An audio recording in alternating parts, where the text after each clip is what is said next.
hope that you enjoyed the film. It's one of my favorite films of all time. Also, Adriano's one of the favorite films that we talked about. Elio Petri has a really nice repertoire of films. Not just this one, also he has films that involve the working class also, that after this one, and also one band film, Todo Moro. He made a trilogy of movies. So if you saw Sal of Pasolini, it's very similar film like Pasolini, but it was banned for lots of years and then came again in the 90s, I think. Yeah. So before I give the floor to Adriano, a few words about our guest. Adriano Ercolani is a writer and public communicator. Regularly publishes contribution in the cultural sections of several nation newspapers and magazines. For years, he has focused in essays and international conferences on the relationship between Western and Eastern philosophy. He collaborates with the philosophical project Tlon. He has been described as jovial philosopher and unrepentant mystic, cartographer of the unexplored, and the Pierino of culture. For this one, I had to Google what it means because I didn't know. Pierino is like a naughty kid in Italy. The Google version is playful, provocative, and highly opinionated cultural figure who acts like a troublemaker. Yeah. Actually, the actor who played Pierino, this funny character in Italy, who also worked with Federico Fellini, lived right in front of my school. So he was in the Alvaro Vitali. In Rome? Yes, and actually, it's a coincidence, I didn't think about it. Since today I have the privilege to speak about a very important and engaged Italian movie, to counterbalance, I'm wearing a t-shirt of a very funny movie with L'allenatore nel pallone. Is like a parody of the soccer coaches. And this comic actor, Dino Banfi, which was very low level, a very good actor, but the movies were very considered silly and vulgar. He used to play with Pierino, yeah, but I didn't think about it. Okay, so now Mr. Ercolani will share a few thoughts of the film and the world it came from.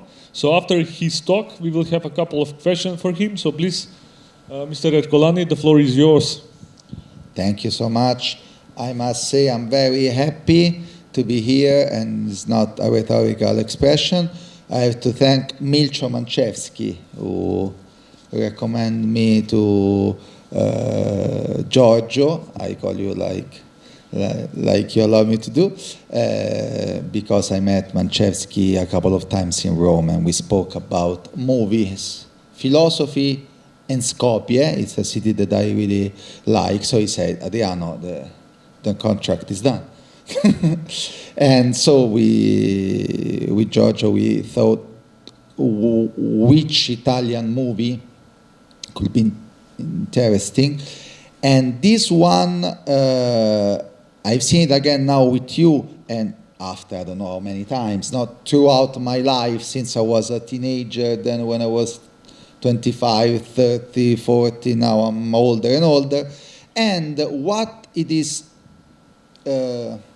interesting about the movie, I think, is that on one side, it is completely merged into the 70s, the style, the colors, the clothes, no? So it's like stuck in those years. But on another level, we might say it is very prophetical movie.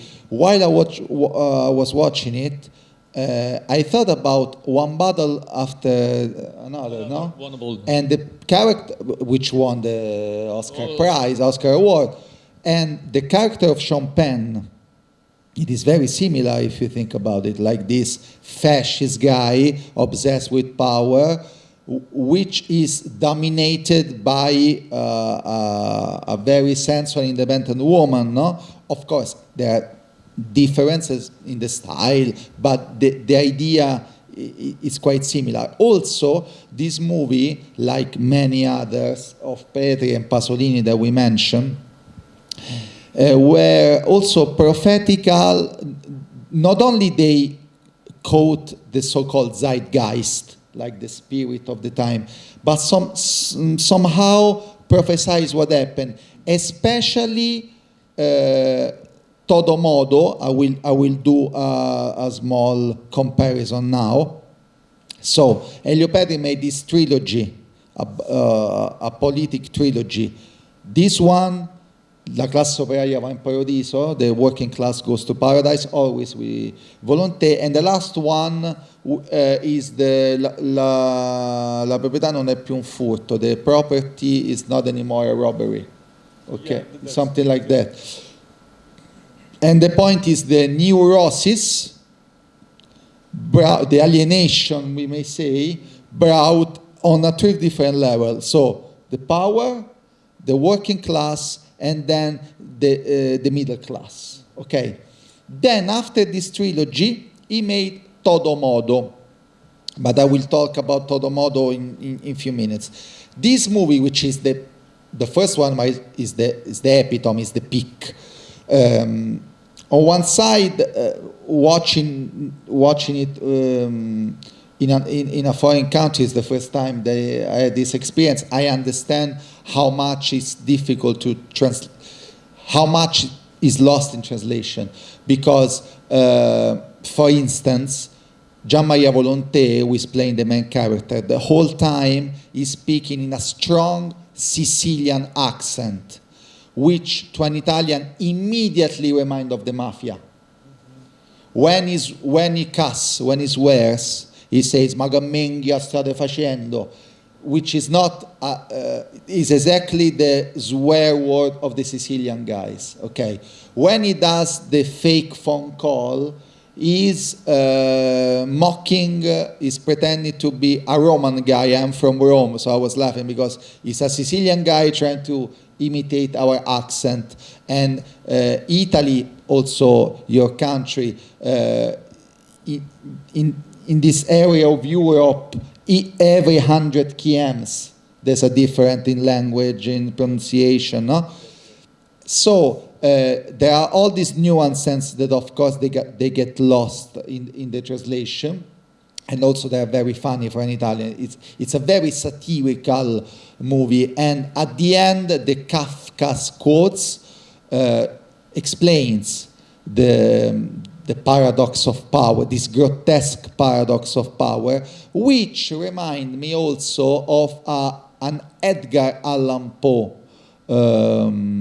novels, which had to do a lot with neurosis, which was called The Demon of Perversity, I think in English. Also the Black Cat novel, if you remember, is more famous. Those are novels where the killer, the murderer, is so obsessed with the perfection of his crime, then he had this pervert, self-destructive urge to expose himself so that everybody could acknowledge his genius, say, nobody got it, I'm more clever than you, but doing this, of course, he turned himself in. So, to understand this movie and the importance of this movie, okay, I was referring to the prophetic quality of this movie. Why? This movie, I know there's a question about it, I will just say something before, was shot at the beginning of the 70s, 1970 year. And those were years in Italy very crucial. In the same year, in Italy, there was an attempt of a fascist coup d'etat. Okay, and exactly those people, exactly with this kind of people, the policemen, and this will let you smile, I hope. I personally worked as a guide in Santa Maria Maggiore. It's a papal basilica in Rome, and it is the first church ever built in the history in place of Mother Mary. Why I'm mentioning this? Because Pope Francis, okay, which was the inclusive Pope, which was the progressive Pope, okay, and he was hated in the Vatican because of that. He wanted to be buried in Santa Maria Maggiore because he was a devotee to Mother Mary. Fine. Why I'm mentioning this? Because the guy who was a war hero on the fascist side, also the Allies recognize his valor. But then, after the Second World War, tried to do a fascist coup d'etat in Italy in the same year with the endorsement of the CIA. This guy was a prince, a fascist aristocrat in Italy, Principe Borghese, of the same Borghese family that made Villa Borghese in Rome, the same family of the Pope Paul V. That guy who made a fascist coup d'etat in Italy had to live in exile. He is buried in Santa Maria Maggiore next to the inclusive Pope. Just to give you the idea of the craziness of Italian politics. But why this movie is prophetical? It's prophetical because when at the beginning of the movie they are interrogating an innocent guy. They are trying to screw him. No, they say, "You pushed her." No, that's exactly what happened in those months after the bomb in Piazza Fontana, when the police they were interrogating an anarchist, Pinelli, who was completely innocent. It is now a fact that bomb was put by neo-fascists with the occult help of those guys. But this is history in Italy now. It's not anymore debate. But they were trying to put the blame on the anarchists. There was, exactly as Gian Maria Volonté said in the movie, there was a neo-fascist guy infiltrated in this anarchist group in Milano, and they killed this guy because they were interviewing him, trying to put him with his head outside of the window, and he fell. Dio Fo won the Nobel Prize precisely because he made a theater play about it. Accidental death of an anarchist. That is the accidental death. Because the police changed 3 times the versions of that evident murder. Now, this was prophetical in this way. Todo Modo, which is the movie done in 1976 after Salò. Salò, you know, Salò is prophetical on an individual side because Pasolini finished Salò and the day after he was murdered. And Salò was the first chapter in Pasolini's idea of the trilogy of death. Pasolini made before the trilogy of life, which was Decameron, The Flower of 1001 Nights, and the Canterbury Tales, which was the trilogy of life because he wanted to show sex, eroticism, sexuality as a living force against the oppression of the system. When he realized that the people were going to the movies only to watch naked women, he understood, they didn't get the message, he understood that already the system imbibed pornography. Pornography was not anymore a subversive force, but it was already swallowed by the system. So he started the trilogy of death. After Pasolini's death, Elio Petri made this movie called Todo Modo. Todo Modo, it's a quote from the Jesuitic tradition, but Todo Modo is inspired by a novel by Leonardo Sciascia, another great Italian intellectual from Sicily, similar to Pasolini, less passionate, less scandalous, but very clever. Why I'm mentioning this movie? Todo modo is different from this. This is Baroque. This is satirical. This is like the camera zooms in, zooms out, naked bodies, blood, jokes, nuances of slang. All the characters, they have like their stereotype. Todo modo, it's a very serious movie and a very hieratic movie. There is Marcello Mastroianni in it. And Marcello Mastroianni is the Jesuitic priest who is doing like a very severe and ruthless examination of the conscience of the leader of the Democratic Party in Italy. And Gian Maria Volonté plays, evidently, he does the impression of Aldo Moro. Aldo Moro was, at the end of the movie, it's not a Agatha Christie movie, I can tell you. They killed Aldo Moro. And then Aldo Moro was kidnapped and killed. And all the other leaders of the Democratic Party were accomplices, as you may know. So that movie was banned forever in Italy because he actually prophesied what happened. When it was completely unpredictable, I don't want to bore you with the details of Aldo Moro's political attempt. I will only tell you this, that for 30, through all the time, the period of the kidnapping, the CIA never answered to the Italian secret services. 2 weeks after Aldo Moro's death, they found an American guy, the CIA, in 1 day. And I just give you this last hint. In all the dirty jobs, I grew up in Rome in an area quite dangerous at the time, called Magliana. The Magliana's gang, La Banda della Magliana. The bully of my school was the son of the leader of Banda Magliana. I always had the best in my life, in every field. And the Banda of Magliana was doing the dirty jobs for the power. Okay, so most probably some say maybe they're the ones who killed Pasolini.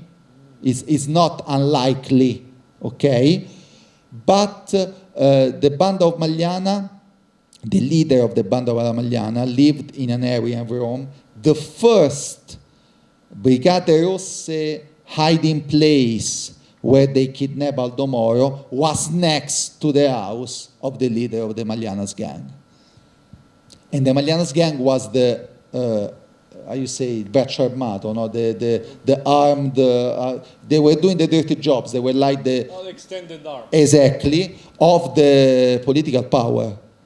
And they killed they do all the, but this is history. Also the famous, we mentioned the Pope, the famous case of Emanuela Orlandi, this Vatican girl who was kidnapped and disappeared. It is crystal clear that the Magliana's gang is involved, for instance, no? So to understand this movie, we really have to, and it's complex for the Italians to understand, so I don't have the arrogance to try to explain you, but just to give you an idea, in Italy, in a normal to all the movies, Gian Maria Volonté teases the concept of democracy, no?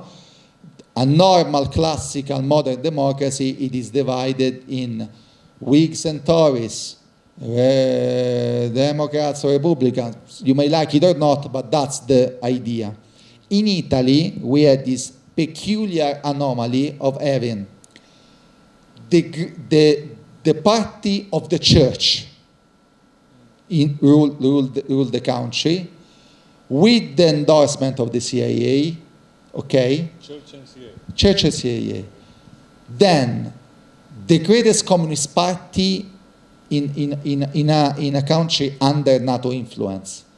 when they say all the 100,000, Viva Stalin, 30 for Tito, that's all true. Rome is, you can still see in Rome all the communist signs. In 1976, when Todomodo was shot, Democratic Catholic Party in Italy was 33.6%. Communist Party was 33.3%. They were the same. And then there were the fascists, because in Italy we had the original fascism. So they could not call themselves fascists anymore because it's against the law, but now they're ruling the country, so they simply changed the name. So you have three huge anomalies for a democracy. Because in a democracy, everybody is secular, everybody agrees on the main rules.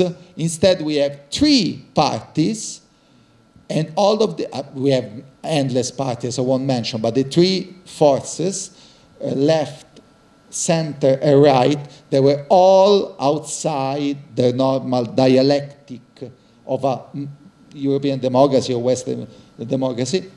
So this movie, it is like, was shot at the core of that moment, when the 70s were like they are called anni di piombo, the lead years, because only in an area of Rome, 6 kids underage shoot themselves for political reasons. Like 16 years old high school student, they were shooting each other. Imagine the grown up, okay?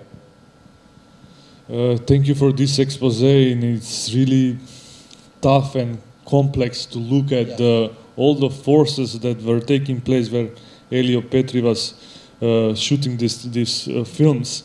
I was a little bit amazed when you mentioned not just the far right, but also you said something like occult.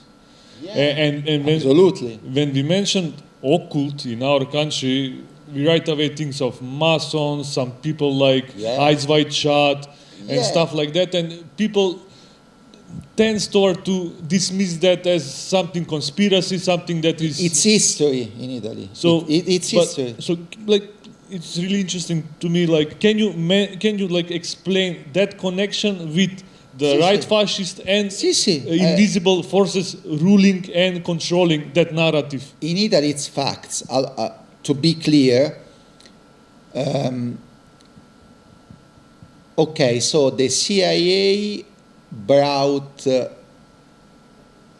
we have to distinguish Freemasonry in the history, like in the 18th century, Mozart, Goethe, it was like where the free thinkers could meet, from what the Americans brought, for instance, in Italy.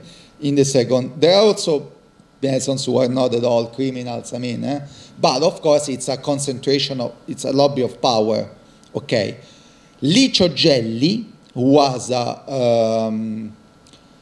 Repubblichino, the Repubblichini were the ones who, Italy changed shamefully sides during the war, even though they were on the right one, but it was not exactly an honorable thing to do. Anyway, some people, they, for example, this Principe Borghese, which had the coup d'etat, they follow Mussolini in this fake state in the north of Italy. So Italy was divided because Italy was full of Nazis.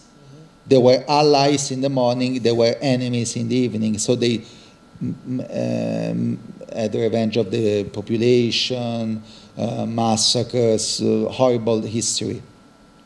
After that, so the people who followed Mussolini, and there was the civil war against the partisans, they were following the Repubblica of Salò. That's why the movie by Pasolini is called Salò, because Pasolini placed the 120 Days by Marquis de Sade in Salò.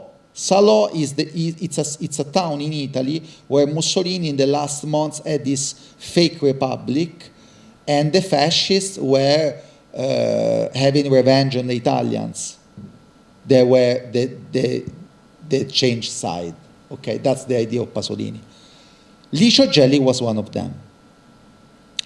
This guy was very clever, and he played a double cross game. Okay, so he was a spy, you know.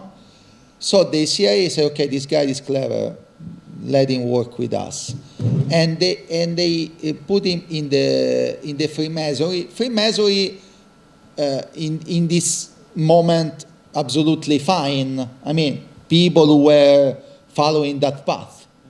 Okay, good or bad, but okay. What Licio Gelli did was creating a lodge within the lodge called P2, Propaganda 2. So he used the privileged position of lobbying inside the Freemasonry to create another sect, another cult, with no speculative or occult ritual, but with a precise purpose, to make a fascist coup d'etat. Silvio Berlusconi was part of this lodge. And not only him, a lot of people that then ruled the country after. And when in 1982, I think, and so back to Pasolini. I told you, when we met this thing. The last thing that Pasolini wrote was an unfinished novel called Petrolio, means gasoline. And Petrolio, Pasolini wrote to Alberto Moravia, another important Italian writer. They were close friends. This book will be the synthesis of all my experience and all my researches. Pasolini understood the P2, this system of power, before he was exposed.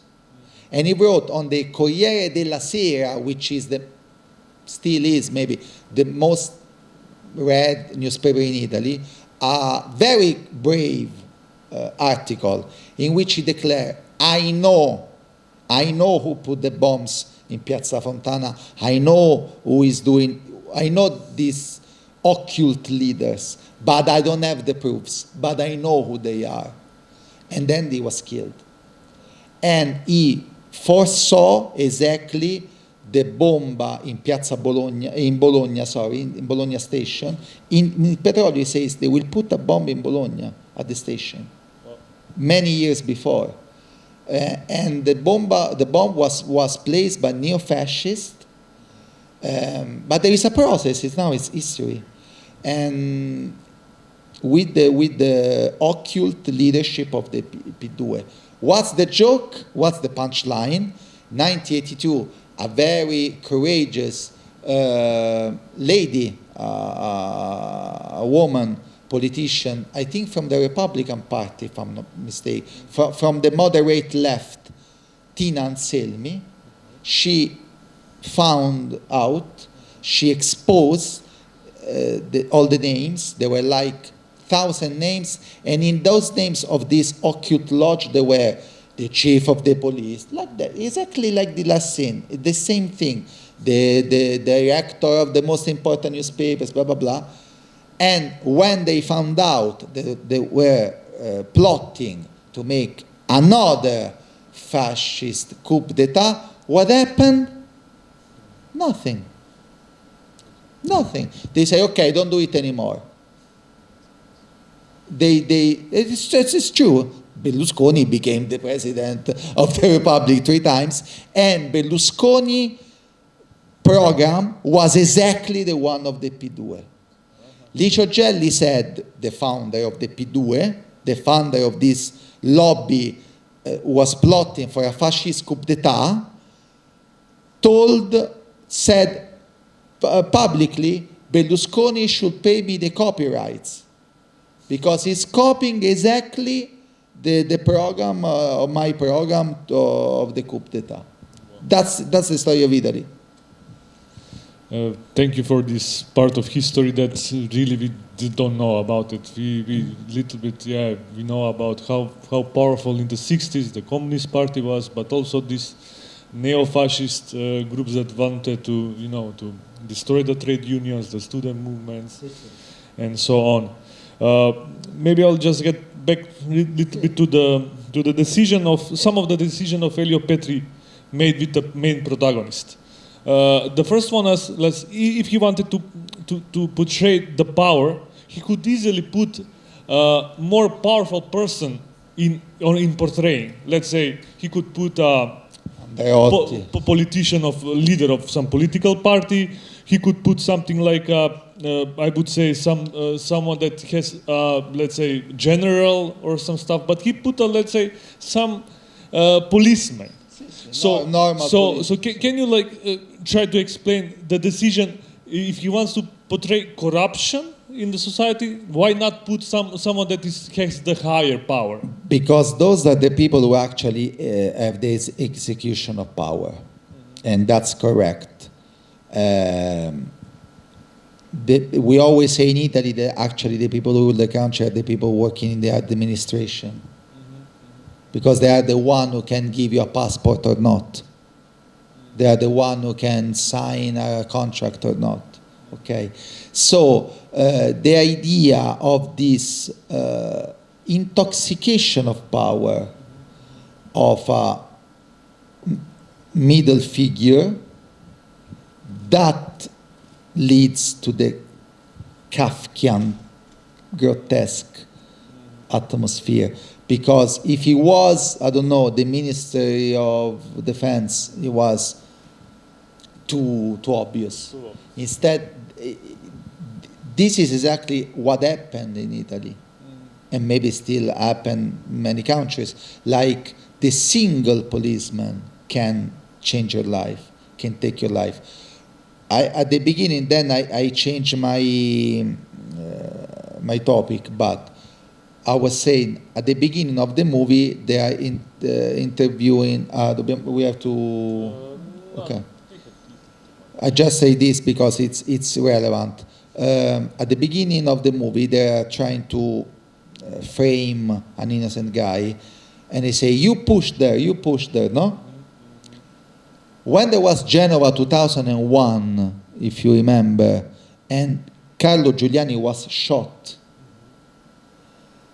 If you see the video, the policeman shot Carlo Giuliani, and the first thing that they do, another policeman take a stone, put the stone. He made a sign on Carlo Giuliani's warm, dead body, and turned to the first demonstrant, say, "You bastard! You kill him with this stone!" Immediately, exactly in the movie. And it's the same concept, it's the same idea, and they are the same people. And that policeman was not the leader of the police, was a policeman, but who could ruin a life. I have maybe two more questions, but I will leave the floor for some of the audience maybe. Three questions. Maybe my questions won't be okay. Yeah, just a little bit louder, probably. Yeah. It's just a detail, but I think it's related. Okay.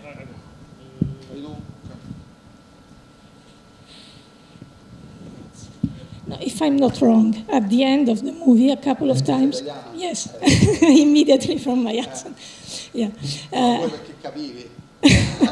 Yes, because you were basically telling us the story of the past 50, 70 years of very interesting and, but I guess for a public which is non-Italian, it's quite difficult to follow, but it's really a great effort that you made. But if I'm not wrong, we can see Aldo Moro in a picture that... So...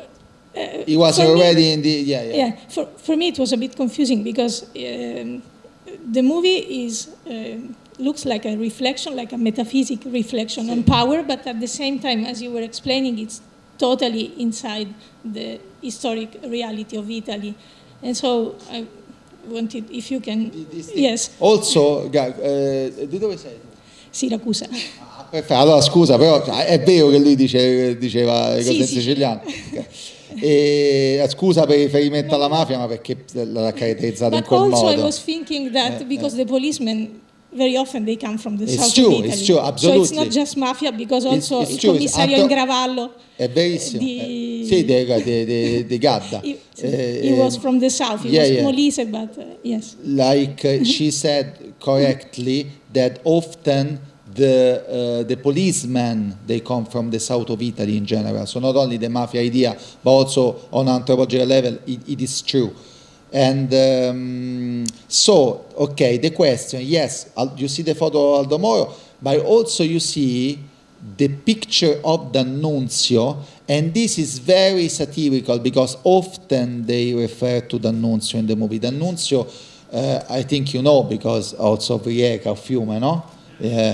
So D'Annunzio in Italy was like a guy who tried to be Nietzsche, but he was like a version of Oscar Wilde.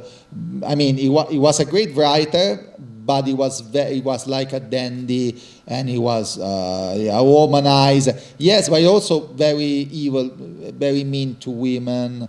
He was not a good guy at all. But it's like this fascination of the right wing for, the man who conquers many women, blah, blah, which is like the weak point of the psychology, no? Of the main character. And so the fact that in a police office there is a D'Annunzio's portrait, it's a satirical hint. So I think this idea of metaphysics of the power and hyperrealism will have the epitome in Totomodo. Totomodo is sheer philosophy and theology, and it's a reflection about the power. But here, this is interesting. Coming back to your question, this guy is a mediocre policeman, and he's intoxicated by power, and he goes into this inebriating self-destruction. But the power, anyway, he doesn't have the freedom to expose the game.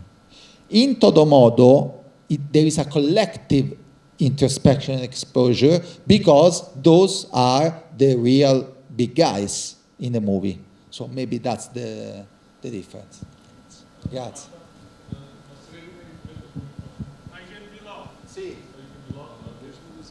Just for one day.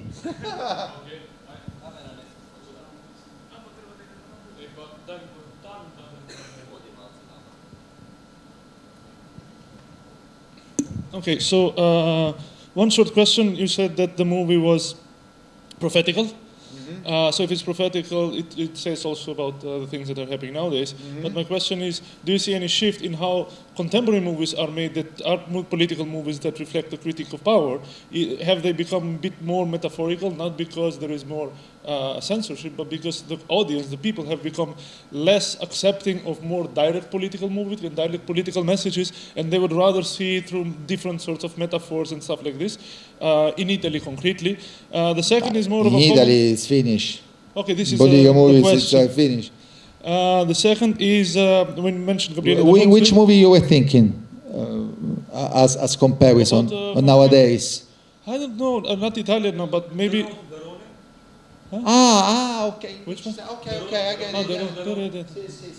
And the second is, I made an interview recently with a friend of mine who made the movie Fiume o Morte about D'Annunzio's occupation. And then he said the experience when they were showing the movie in Italy, he said the people were completely accepting of the movie.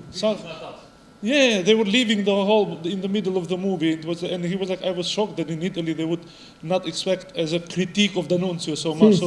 So his figure is still present as a positive figure in there. So the first question is more about, or do you see the presence or reminiscence today of these kind of movies made in Italy or anywhere else in contemporary Europe? Because in America we know it's a different genre. Yeah, okay. Thank you, very interesting question. Okay, so quickly. No, of course. quickly. The problem of Italy is that before the meeting we were talking about Gramsci, how the really ridiculous right wing in Italy is trying to stall Gramsci. The problem is that Berlusconi, 20 years of Berlusconi, completely destroyed the critical thinking and conscience of the... Before, in the 70s, it was cool to be intellectual. When I went to the high school in the 90s, if you were a fascist, you were an idiot. It was cool to be left-wing. It was cool to be intellectual. It was cool to be engaged. Now it's the other way around. Because 20 years of Berlusconi, who literally put mistress at power, or mafia men, literally, led this author. It's not mainstream anymore. These movies were going into the ranking. My uncle is not an intellectual, he's not left-wing. When I mentioned that I was coming, he say, indagine, dan, dan, dan, dan, dan, dan, dan. You know what I mean, no? Because he was popular. There were famous actors. Then, first the 80s. It's a long story, I won't tell you.